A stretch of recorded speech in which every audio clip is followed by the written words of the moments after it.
All right, AP Hug, one last time. We're going to get through the rest of these Unit 7 notes, get through the rest of our notes for AP Hug for the year, and once and all be done for it. We got two little sections left here that I'm going to get us going in, and I'm going to move really quickly through these, okay?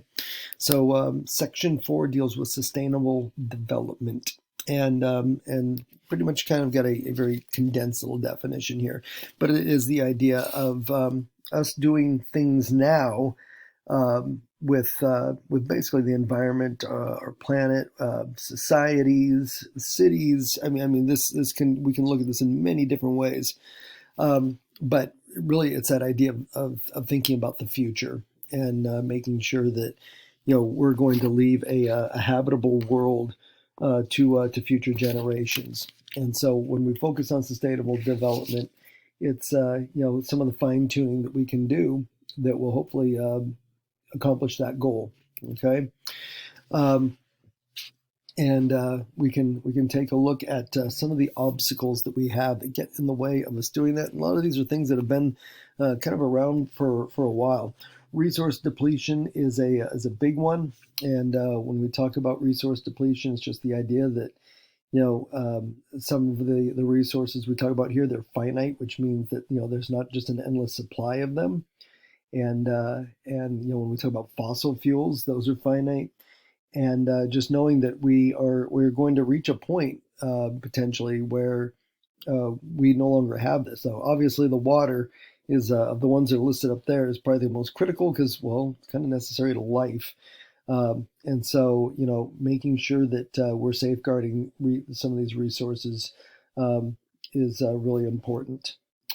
Other obstacles, yes, environmental degradation. I mean, we've talked about some of this off and on in some of our units in terms of that air and water pollution. And while we're on a unit, dealing with industry, it has been industry down through the years. It's made a lot of use, first of all, of some of those depletable resources like coal and oil, but we've also seen how industry has really contributed significantly to a lot of environmental degradation, whether it's smokestacks, factories. The fact that in some parts of the world, a lot of factories are still powered by coal, okay, which seems like such a 19th century thing.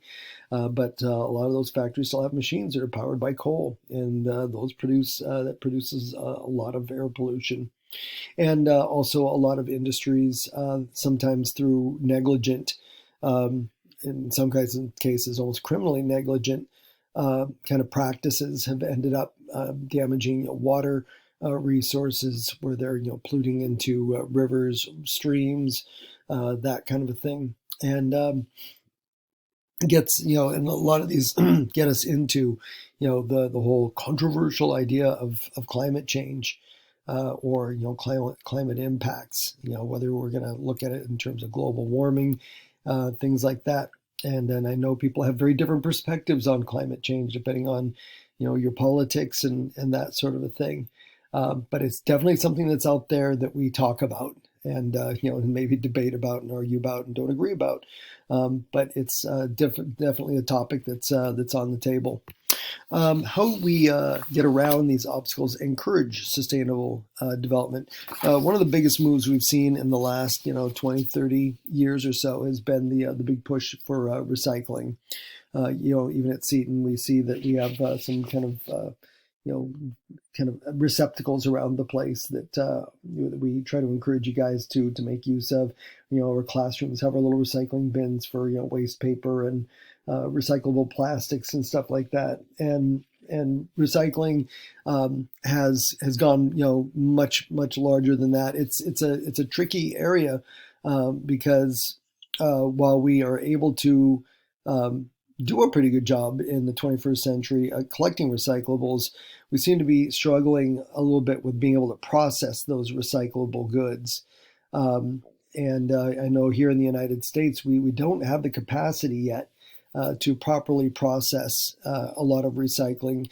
We have sent a lot of our recyclables overseas, where they have processing centers that then take those things in and basically go through that process of being able to reuse them again.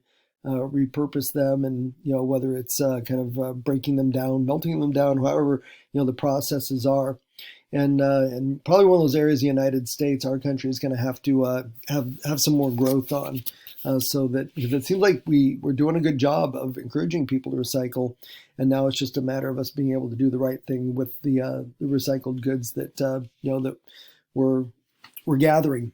All right, another way that we can encourage sustainable development is through the use of regulations. The Environmental Protection Agency is probably, for the United States at least, is probably the most important kind of part of our government that regulates a lot of this and makes sure that there's laws in place that put limitations on how much hazardous material can be released into the skies, into the water, things like that. And so what we see with some of that, pushing back on pollution and trying to come up with ways of limiting the impacts that seem to be possibly triggering or causing some climate change. And just because, like I said, climate change, kind of controversial issue to some people, the EPA is a controversial, I'm not going to call it a branch, but a function of our federal government. And one that that there have been some calls from some political corners in the United States to end the EPA and say that regulations get in the way of business being able to maximize their profits and and make as much money as they can. So that's always kind of a little bit of a push and pull kind of an argument. Number 3, ecotourism. This is something that I've had a little bit of personal experience with. I know when I was in Hawaii. It was 8 years ago now, maybe 9. I spent some time on the Big Island, and we, my son and my wife and I went to a big park, and we were just there, kind of playing tourist. But the guides that took us through were very much about all the efforts that they make there to make sure that the park, the natural environment of that park is maintained, and again, it's something that like they were telling us, we want people to be able to come back here 100 years from now and have the same experience that you're having right now in terms of just kind of all the natural beauty and that sort of thing. And that's kind of what ecotourism is. It's you're being a tourist, taking lots of pictures. It's like, oh my God, it's so beautiful, and but you're also kind of being educated and understanding that that there's more to these places than just a great place for a selfie or something like that. Some Insta moments, and so ecotourism is something that we see making its appearance in a lot of different parts of the world, actually. Right.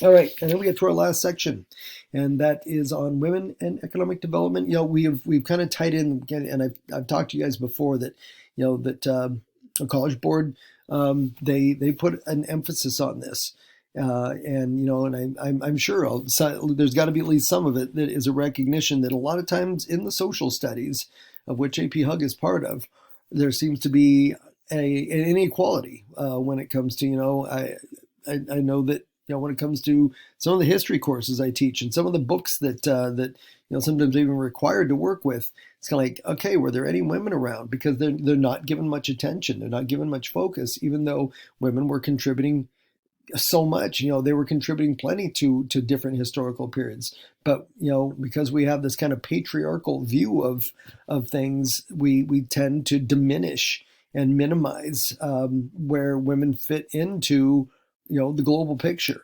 And I do appreciate, one of the things I do appreciate, one of the like many things I appreciate about AP Hug is they make that effort to kind of keep reminding us, like, hey, no, it's not always just about the dudes. All right.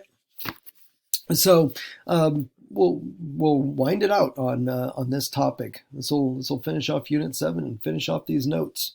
So there's some kind of truisms that when we look at stats and do a lot of that comparative study, looking at like we've been doing a lot of in this unit, all the different measures, and especially when we start looking at again the gender gap and and the gender index, and those kinds of things, and it's very easy to see that in countries, in regions of the world where females are allowed and given an equal, a higher status than what they have in the past, that we typically do. We see that those countries tend to be ones that succeed at a higher level of development, and that really cuts across whether they are an HDC, an LDC, that we can see those things going on. Okay. Remember we talked about, when we would talk about the index there, that we want low numbers. Okay, low numbers is what we're looking for, and when we're looking at trying to get it, that's right, the inequality index, where we see some of the lowest numbers are in some of the highly developed countries of Europe. We were talking about some of the Scandinavian countries, and I forget it was third or fourth period, but one of our two classes, and so boom, it would be an example of that. And then again, where we see some of those less developed countries, there tends to be that higher index. And again, remember, low means things are going good, and that women are having that, are being recognized and have more opportunities. And if the number is high, then it's kind of like, all right, we've got a problem here. And while, like I said, while even we see a higher level of development, even in some less developed countries, if we're looking at the bigger picture, number one and number two is kind of where it's at. All right. In countries, and again, there's facts. This just isn't a feeling here. There's data and stats to back all this up. But countries that don't have a lot of prohibitions, whether they're legal or just kind of social, that prevent women from entering the workforce. Those countries that don't have those issues tend to have stronger economies, and that vary. I know there are a lot of people that believe that that women who want to kind of downshift into those traditional roles. Women should be raising kids, that kind of a thing.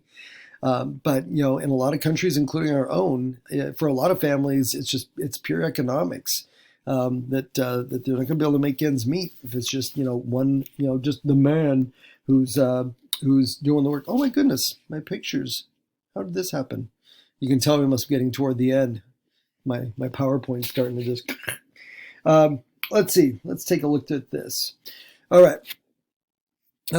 Areas of growth. The role of non-governmental organizations, and then some of these other transnational corporations. These are organizations like I mentioned UNICEF, and even some that are directly connected to the United Nations, and many others. There's World Vision. There's a lot of these NGOs that operate in a lot of LDCs especially. And what they do is they work towards gaining women things like the educational opportunities, the vocational opportunities when it comes to job growth and things like that, and it's trying to give women those opportunities that sometimes are going to pull them away from just the good old fashioned, the traditional, you stay home, you raise kids, that kind of a thing, right?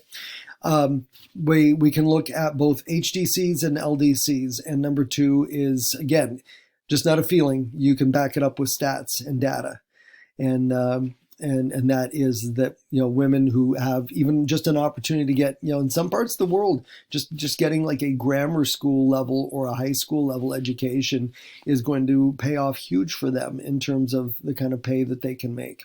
But on the downside of that is the fact that even still here in the United States, the pay that women get for doing the same job as men still tends to lag behind. And so that also seems to be kind of, an unfortunate kind of almost, I'm not going to say it's a rule, but something that you see fairly consistently play out in different parts of the world. All right, microloans and microcredit. I gave you a nice little definition for this in the vocab sheet, and here's a little version of it right here. And this is something if you think back to when we watched Living on $1, um, and they were talking about some of the local Guatemalans that those four college guys were spending their time with. They talked about microloans and microcredit, and how some of these and then they were focused on some of the ladies in that community who had taken out small loans, and they also talked about some people who whole families that were able to do this. Sorry, I had to take a quick break there. Anyhow, on the topic of microloans, microcredit, I think that covers that, and I think I got one more for that as well. Yeah, small business. I think that was one of the examples that we saw when we were watching the video. And like I said, mainly focused at LDCs. Guatemala, perfect example, and one of those small ways. And these are usually, I mean, they're very small loans, right? We're talking like $100, $200, but in an LDC, that is a huge amount, and really gives an opportunity for people to work with that and improve their lives. But it's such a big loan for the people who take them out, the women who take them out, that that they're going to suddenly be burdened with this massive debt. And so it's kind of a win-win. All right. Let's see here. When we're able to get that index down lower, it's just kind of good news. Okay.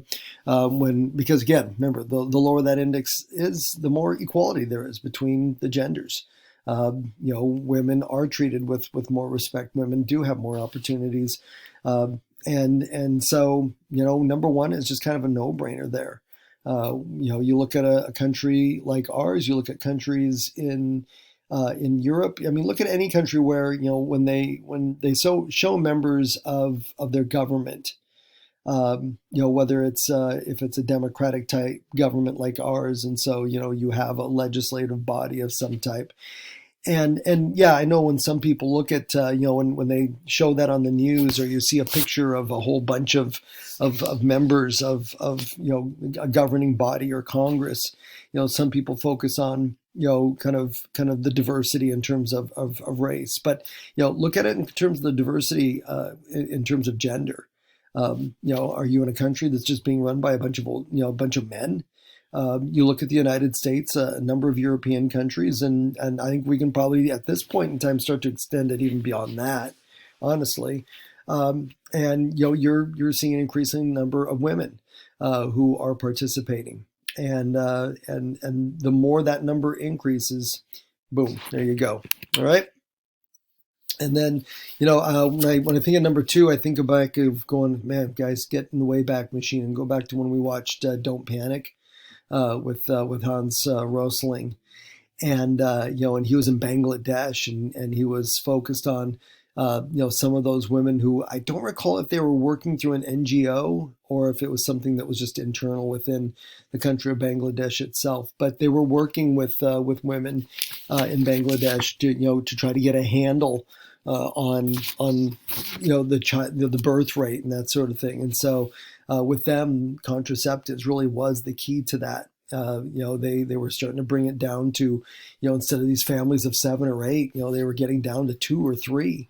And because fewer children, that infant mortality rate was starting to flatten out, kind of just, again, good news, nothing but good news, right? And then, well, I guess I said good news, and there it is.